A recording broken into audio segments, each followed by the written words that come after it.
فاسألوا أهل الذكر إن كنتم لا تعلمون۔ السلام علیکم ورحمۃ اللہ۔ پروگرام فتویٰ آن کرنٹ ایشوز میں آپ کو خوش آمدید کہتے ہیں۔ میں ہوں آپ کا میزبان ارسلان اعظم۔ ہر پیر اور جمعرات کی شب آپ کی خدمت میں حاضر ہوتے ہیں۔ پیر اور جمعرات کی جو سگنیفیکنس ہے، جو اہمیت ہے، جو اسلامک پوائنٹ آف ویو سے ہے، وہ یہ ہے کہ آپ جو پیر اور جمعرات کے دن ہیں، ان میں اگر نفلی روزوں کا اہتمام کرتے ہیں تو اس کا اجر و ثواب بہت زیادہ ہے۔ اور دوسری جانب پیر اور جمعرات کو اعمال جو ہے وہ پیش کیے جاتے ہیں۔ تو جناب کوشش کیا کریں کہ اپنی جتنے بھی آپ کی زندگی کے معاملات ہیں انہیں اسلامک پرنسپلز کے اکارڈنگ جو ہے، اسلامی اصولوں کے اکارڈنگ گزارا کریں۔ جی، فتویٰ آن کرنٹ ایشوز میں ہمارے ساتھ جو ہے ملک کے نامور مفتیان کرام موجود ہوتے ہیں۔ فضیلت الشیخ مفتی عبدالولی خان صاحب، فضیلت الشیخ مفتی نعمان فاروقی صاحب، بہت شکریہ جی۔ آج کی جی دو کرنٹ سٹوریز ہیں۔ جو پہلی کرنٹ سٹوریز ہیں وہ یہ ہے، پہلی کرنٹ سٹوری مفتی صاحب وہ یہ ہے کہ جھوٹے مقدمے والا معاملہ ہے۔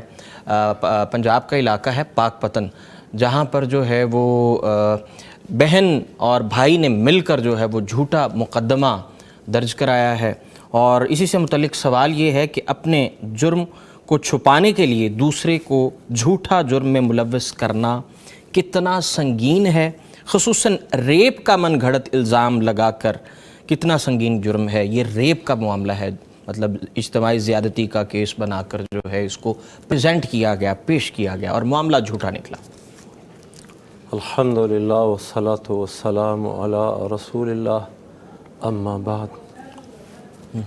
یہ اس طرح کے مقدمات، ان لوگوں کا اللہ کا خوف کرنا چاہیے، ان لوگوں کو بالکل، کہ ایک جھوٹا مقدمہ بنا کے ایک مسلمان کی عزت کو تار تار کرنا، اور وہ بھی اپنے جرم کو چھپانے کے لیے، یہ نہایت سنگین جرم ہے، یہ جائز نہیں ہے۔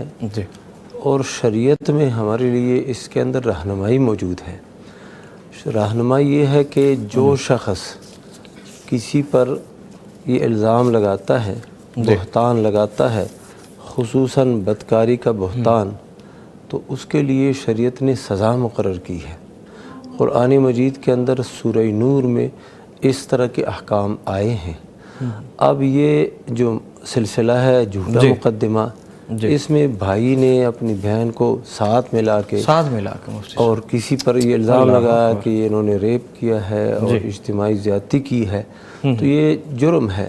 اب یہ جو بھائی جس نے یہ الزام لگایا، یہ بہتان لگایا، اور بہن کو بھی اس جرم میں شریک کیا، تو اس بھائی کے متعلق تو صراحتاً یہ حکم ہے، اللہ نے قرآن مجید کے اندر فرما دیا، وہ لوگ جو پاک دامن خواتین پر الزام لگاتے ہیں، ثم لم یأتوا بأربعۃ شہداء، پھر 4 مرد ثقہ عادل گواہ وہ نہ لائے، تو فجلدوہم 80 جلدۃ، ان لوگوں کو 80 کوڑے لگاؤ، 80 کوڑے لگاؤ، اور لوگوں کے سامنے لگاؤ، اور ان کی جو ہے نا گواہی بھی قبول نہ کرو، اور اسی طرح یہ لوگ فاسق ہیں، یہ اللہ نے بتا دیا ہے۔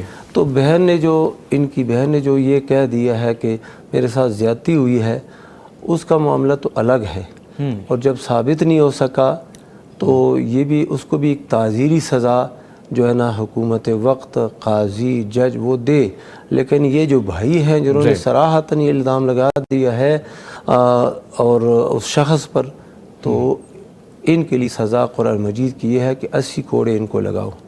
یہ شریعت جو ہے، شریعت کا نفاذ، شریعت محمدیہ کی تنفیذ ملک میں ہو، جس علاقے کے اندر بھی ہو، اس میں ایک سکون ہوتا ہے، روحانی سکون، ظاہری سکون، سب یہ مسائل کہ اگر ان لوگوں کو یہ پتہ ہوتا کہ ہم یہ جھوٹا مقدمہ بنا رہے ہیں اور اپنی عزت بھی تار تار کر رہے ہیں، اور ساتھ ساتھ ان لوگوں کی بھی، اگر ان کو یہ پتہ ہوتا کہ اگر ہم جھوٹے ثابت ہو جائیں تو ہمیں برسر عام، برسر مجلس لوگوں کے سامنے 80 کوڑے لگیں گے، کبھی یہ جرأت نہ کرتے۔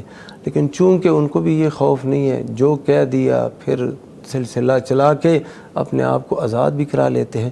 تو یہ جرم عظیم ہے. کسی پر بہتان لگانا شریعت میں تو چھوٹی چھوٹی باتیں جو ہے نا یعنی انسان کی عزت کا بہت خیال رکھا گیا ہے. فقہ کو تم میں بتایا گیا ہے کسی کو خبیث کہہ دو تو اس کی بھی سزا ہے, تعزیری سزا ہے.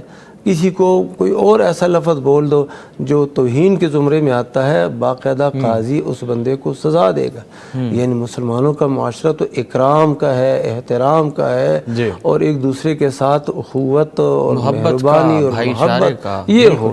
اب جس نے بھی اس اخوت کو نقصان پہنچایا اس کو سزا دی جاتی ہے. جی, حکومت وقت کو چاہیے کہ جو ہے انہیں سخت سے سخت سزا دی جائے, اور دوسری جانب جو ہے ہمیں بھی مفتی صاحب چاہیے کہ ہماری تربیت میں ایسی چیزیں ہونی چاہیے کہ ہماری تربیت ایسی ہو کہ ہم کسی پر الزام لگانے سے پہلے 100 بار سوچیں. دوسری طرف جی حیدرآباد ہے, بھارتی حیدرآباد میں ایک معاملہ پیش آیا ہے جی.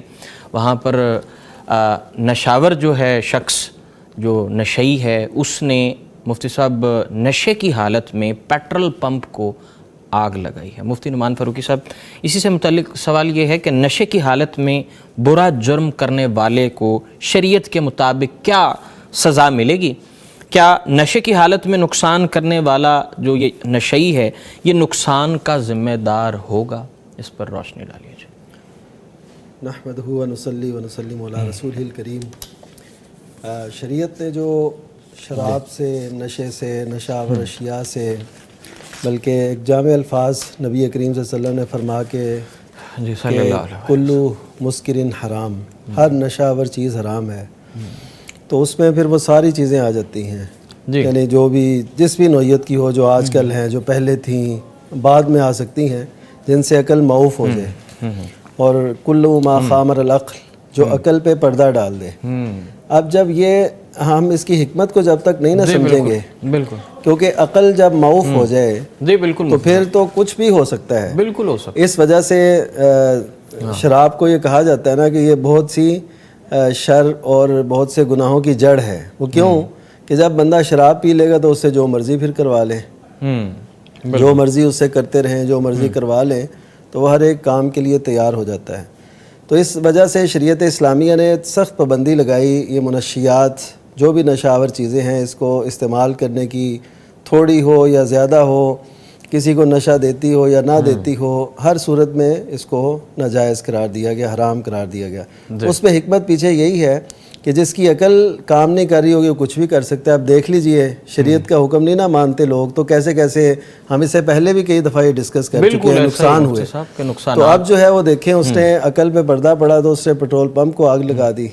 اب اس سے بھی بڑے نقصان ہو سکتے ہیں. تو اس کا مطلب ہے کہ ایسے لوگوں کی روک تھام اور ایسی منشیات کی روک تھام وہ معاشرے کے اندر ضروری ہے, نہیں تو یہ تو تباہ کر دے گا معاشرے کو.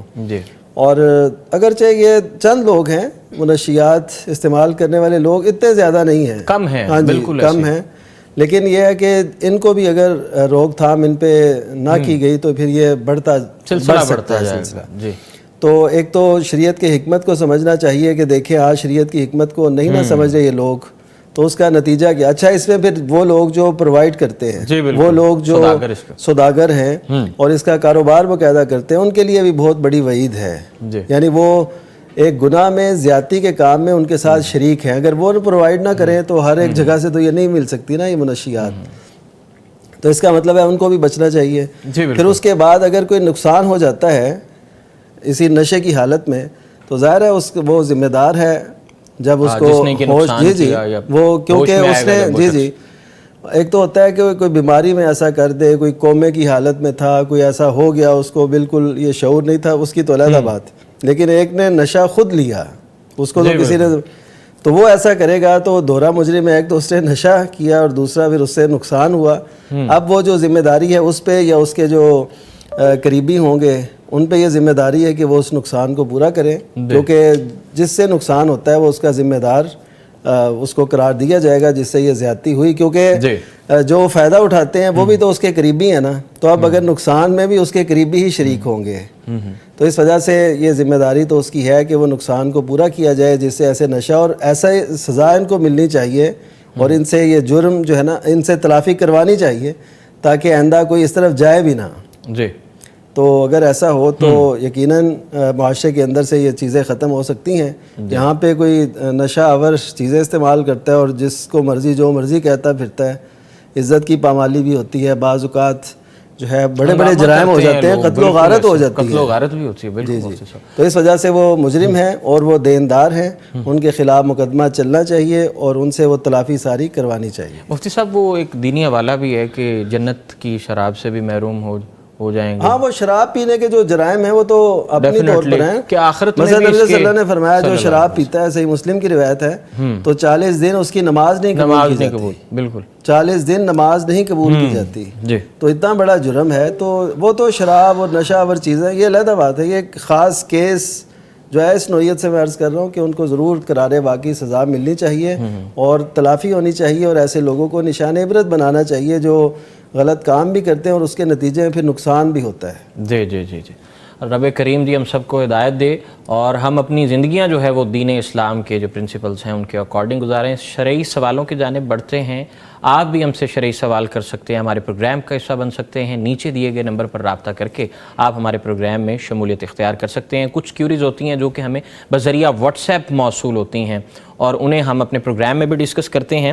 تو مفتی صاحب جو پہلا سوال ہے وہ پوچھا ہے ہمارے ایک بھائی ہیں, انہوں نے کہ بیٹا معذور ہے اور بیوی نہیں ہے, کیا 9 سالہ معذور بیٹے کو میری عدم موجودگی میں اس کی 14 سالہ بہن استنجا وغیرہ کرا سکتی ہے؟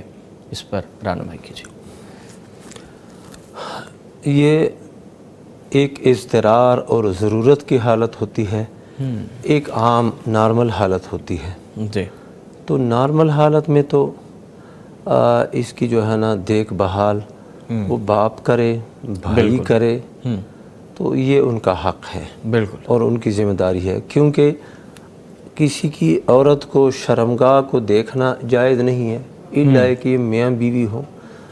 تو جب یہ صورت نہیں ہے, اب یہ جو 9 سال کا بچہ ہے یہ اگرچہ بالغ نہیں ہے, بالغوں کے حکم میں بھی نہیں ہے, چھوٹا ہے, تو اس کا وہ حکم نہیں ہے جو بڑے کا ہے, شدت اس میں نہیں ہے.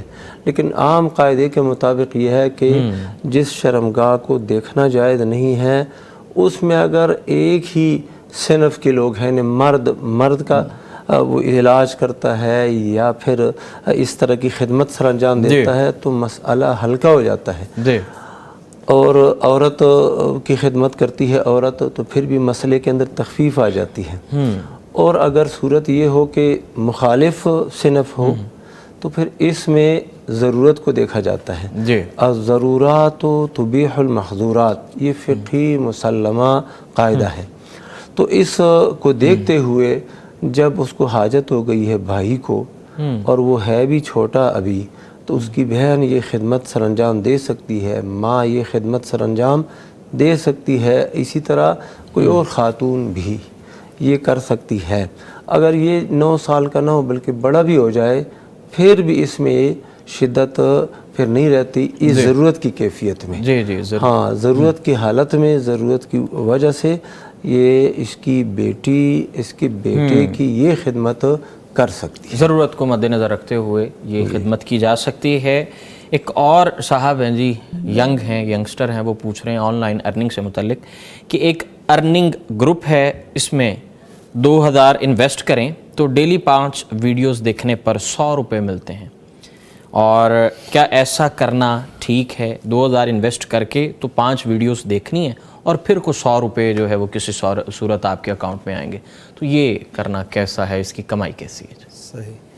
اچھا, اس میں ایک تو یہ ہے کہ یہ جو عموماً ایسے مارکیٹنگ کے طریقے اختیار کیے جاتے ہیں, بالکل اس میں کچھ تصنع ہے, بناوٹ ہے. یعنی کوئی اگر کنٹریکٹ کرتا ہے کسی سے کہ اس کی وہ تشہیری مہم چلائی جائے, اس کی تشہیر کی جائے اس کے کاروبار کی, تو اس میں پھر لوگ نا ایسے غلط طریقے استعمال کرتے ہیں. وہ کہتے ہیں بس آپ نے ایسے کرنا کہ یہ ویڈیو دیکھتے جانا یا اس کو لائک کرتے جانا تو ہم نا آپ کو اتنے دے دیں گے, یعنی وہ آگے سے ایسے طے کر لیتا ہے. اب یہ جو ہیں یہ جتنے ایسے جن سے وہ رابطہ کرتا ہے وہ اس کے اصل میں دھوکے میں آتے ہیں. وہ بتانا یہ چاہتا ہے کہ یہ اصل دیکھ رہے ہیں, حالانکہ انہوں نے صرف دیکھنی ہوتی ہے, نہ ان کا کسٹمر بننا ہے, نہ ان سے کوئی چیز خریدنی ہے. وہ صرف یہ ہوتا ہے کہ یہ دیکھتے جائیں گے اور ہم بتا دیں گے جی اتنے لوگوں نے آپ کو دیکھا ہے ہماری وساطت سے، تو ایسے سمجھے کہ ایک قسم کا دھوکہ ہے، تو اس وجہ سے یہ چیز درست نہیں ہے۔ اگر ایسی نہ ہو، مثلاً وہ کسی کمپنی نے یہ جاری کیا ہے کہ نیٹ پہ لوگ ہمارے ساتھ زیادہ رہیں، تو وہ اس میں یہ چیز دیکھی جائے گی کہ وہ چیز جو کام وہ جو کھیل رہے ہیں، جو ویڈیو ہے وہ کیسی ہے۔ اگر وہ ویڈیو درست ہے، ٹھیک ہے، اس میں کوئی موسیقی نہیں ہے، فحش نہیں ہے، اور اس میں کوئی غلط بات نہیں ہے، تو پھر وہ ٹھیک ہوگی، پھر اس کو چلے دیکھ لیں۔ جیسے کوئی اچھی گیمز ہوں جس میں کوئی ایسے غلط نہ ہوں، تو ان کو اگر دیکھ کے حاصل کرتے ہیں تو یہ ٹھیک ہے۔ رب کریم جی ہمیں رزق حلال کھانے کی توفیق عطا فرمائے جی۔ یہاں پر ہمارے ساتھ ایک لائیو کالر ہیں محمد ندیم بھائی لاہور سے۔ ندیم بھائی کیسے مزاج ہیں؟ ٹھیک ہیں؟ خیریت سے آپ؟ جی مہربانی بھائی، بہت شکریہ۔ جی ندیم بھائی کیا جاننا چاہیں گے؟ جی ایک چھوٹا سوال تھا جی کہ اللہ تعالیٰ کا ذکر کثرت سے کرنے کا حکم آتا ہے، تو اس کی اہمیت ذرا واضح کرتے ہیں اور اس کا طریقہ کار کیا ہے، کثرت سے کیا مراد ہے؟ جی کثرت سے کیا مراد ہے؟ جی ٹھیک ہے جی، بہت شکریہ جی مفتی عبدالولی خان صاحب۔ سوال کی مجھے سمجھ نہیں، سوال جو ہے وہ پراپر نہیں، ہاں جی، تو اللہ تبارک و تعالیٰ کا کوئی حکم اسی سے متعلق جو ہے وہ پوچھا گیا ہے۔ جی مفتی نعمان فاروقی صاحب۔ جی انہوں نے کہا کہ اللہ تعالیٰ نے فرمایا اذکر اللہ ذکرا کثیرا، کہ زیادہ کثرت سے ذکر کرو۔ وہ کہتے ہیں کہ کثرت کیسے کریں، اس کا طریقہ کار کیا ہے؟ جی فرمائیے۔ اللہ اکبر۔ اللہ کی عبادات میں کسی بھی عبادت کے متعلق کثرت سے کرنے کا حکم نہیں آیا۔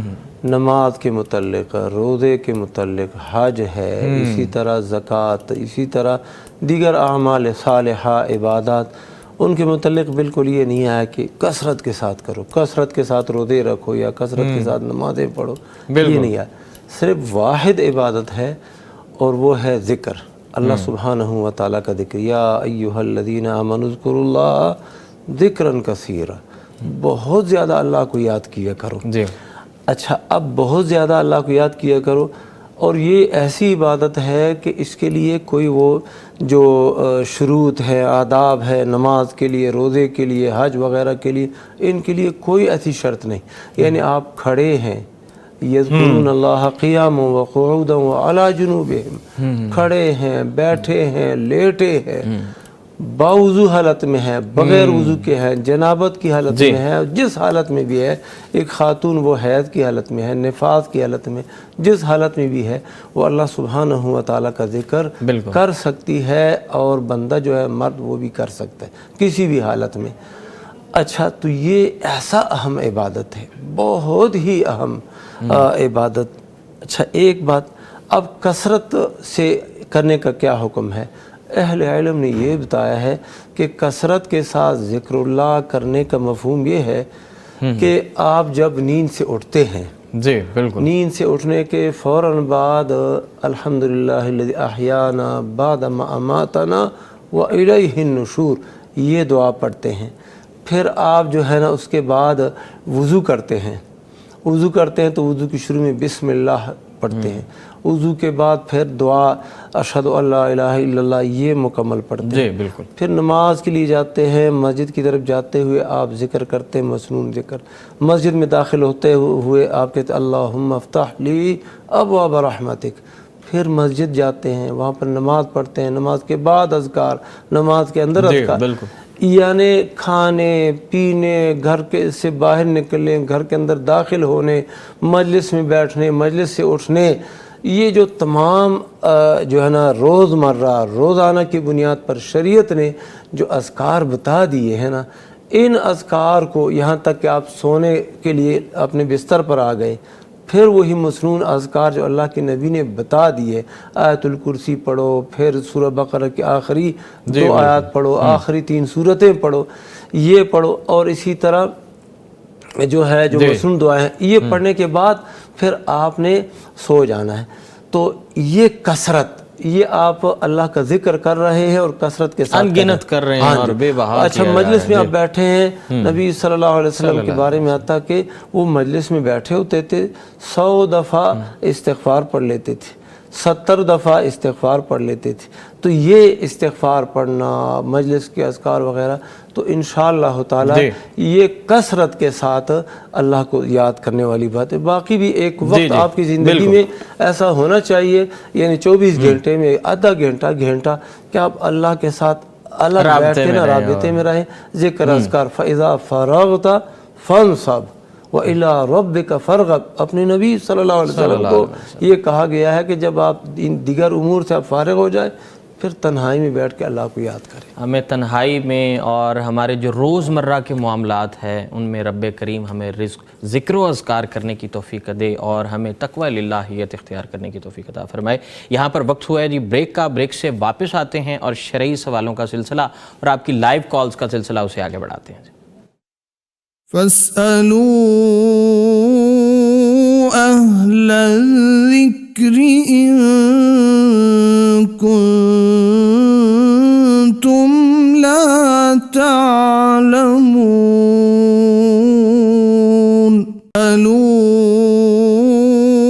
أهل الذكر إن كنتم لا تعلمون. ویلکم بیک جی. ایک بار پھر آپ کو اپنے پروگرام میں فتویٰ آن کرنٹ ایشوز میں آپ کو خوش آمدید کہتے ہیں. ہمارے چند رشتے ہیں وہ بہت خونی رشتے، جن میں بہن بھائی کا رشتہ جو ہے وہ بہت خوبصورت رشتہ ہے، احساس والا رشتہ ہے. اسی طرح ایک ہماری بہن ہے جی مفتی صاحب، انہوں نے محبت کی مثال قائم کر دی ہے. ان کے بھائی ہیں اور وہ بیت اللہ کی زیارت کے لیے تڑپتے ہیں اور وہ پوچھ رہی ہیں کہ میں اپنا سونا بیچ کے میں انہیں عمرے پر بھیج سکتی ہوں. اللہ اکبر، سبحان اللہ. یقیناً بہن بھائی کی، بھائیوں کی محبت جو ہے نا جی یہ بہت شاندار ہے. اور ایک قصہ میں سناتا ہوں، اس کے بعد پھر اس بہن کا جواب دیتا ہوں. قصہ اس طرح بیان کیا جاتا ہے کہ حجاج بن یوسف مسلمان حکمرانوں میں، گورنروں میں ایک مشہور حکمران گزرا ہے. اس کے ظلم کے حوالے سے بھی شہرت ہے اور اسی طرح باقی دلیری اور بہادری کے لحاظ سے بھی اس کی شہرت ہے. جی. اس نے 3 بندوں کو گرفتار کیا. ایک خاتون آئی. اس خاتون کا ایک خاوند ہے، ایک بیٹا ہے اور ایک بھائی ہے. تو اس نے کہا کہ حجاج سے کہ میرے ان رشتہ داروں کو آزاد کر دو. اس نے کہا تیرے لیے ایک شخص کی آزادی ممکن ہے، تیری وجہ سے میں ایک شخص کو معاف کر دوں گا، باقیوں کو نہیں معاف کر سکتا. اب انتخاب آپ نے کرنا ہے کہ کس کو میں آزاد کروں. تو اس خاتون نے بتایا کہ میرے بھائی کو آزاد کر دو. اللہ. اس کو پوچھا کہ بھائی کی کیا وجہ ہے. بیٹا ہے، بہت بیٹا کتنا پیارا ہوتا ہے، دل کا ٹکڑا ہوتا ہے، اور خاون ہے. بالکل. اس نے کہا کہ خاتون نے کہا کہ خاون میرا اگر قتل ہو جائے، شہید ہو جائے تو میں کسی اور شخص سے عدت کے بعد نکاح کر لوں گی. بیٹا شہید ہو جائے تو اللہ تعالیٰ اور دے دے گا. بھائی جو ہے بھائی نہیں مل سکتا، میرے ماں باپ گزر چکے ہیں، اب بھائی بھی چلا گیا تو میں تو بے بھائی رہ جاؤں گی، لہذا بھائی کو. حجاج نے یہ سن کے کہا کہ یہ عورت کتنی دانش مند ہے، عقل مند ہے. اس نے کہا کہ اب تینوں معاف، سبحان. خاون بھی معاف، بھائی بھی معاف اور بیٹا بھی معاف. تو بھائی یہ بڑی لازوال محبت ہے.